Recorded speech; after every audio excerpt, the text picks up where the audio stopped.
নমস্কার, আমার নাম সুস্মিতা সূত্রধর। আমি তেলিয়ামুড়া ডিএস মোটরের কাস্টমার কেয়ার এক্সিকিউটিভ হিসেবে কাজ করছি। স্যার, আপনার নামটা কি আছে জানতে পারিনি? মদন যাদব, আপনার অ্যাড্রেস? সদরপাড়া। বর্তমানে যে হিরোর বাইকটি চালাইতেছেন মডেল কি আছে স্যার? এখন ইন্দা স্প্লেন্ডার প্লাস। প্লাস X2 কোন জায়গা থেকে কিনছেন? অমরপুর শোরুম থেকে। কতদিন হয়েছে? অনুমানিক আমি তো কিনা অনুমানিক 3 মাস হবে। আজকে আপনি কোন জায়গাতে আইছেন?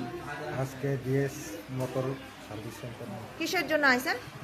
সার্ভিসে লাগে।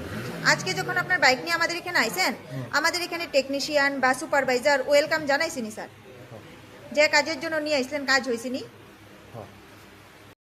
যত টাকা জানাইছিল সেম টাকার মধ্যেই হয়েছিনি স্যার? যতক্ষণ সময় লাগার কথা হয়েছিল সেম সময়ের মধ্যেই হয়েছিনি কাজটা? বিলের কপিটা পাইছেননি? বিলটা বুঝাই দেওয়া হয়েছিনি? খাওয়ার একটা ফুড কুপন পাইছেননি স্যার?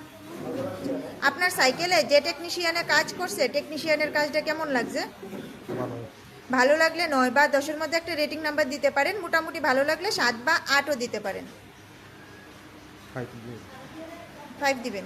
কাজ ভালো লাগছে না স্যার? ঠিক আছে। সার্ভিসিং এর পরে তো সাইকেলটার একটা পূজা দিছি, কেমন লাগছে? ভালো লাগলে আপনার বন্ধু বান্ধব বা আত্মীয় স্বজন সবাই জানাবেন ডিএস মোটরস থেকে নতুন বাইক বা স্কুটি কেনার লেগে।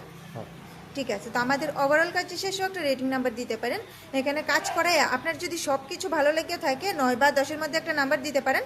মোটামুটি ভালো লাগলে 7 নাম্বার বা 8 নাম্বার দিতে পারেন। যদি কোনো কমপ্লেন থাকে জানাতে পারেন স্যার। 7 দিবেন। ঠিক আছে, ধন্যবাদ স্যার ফিডব্যাকটা দেওয়ার জন্য। আপনার যাত্রা শুভ হোক স্যার।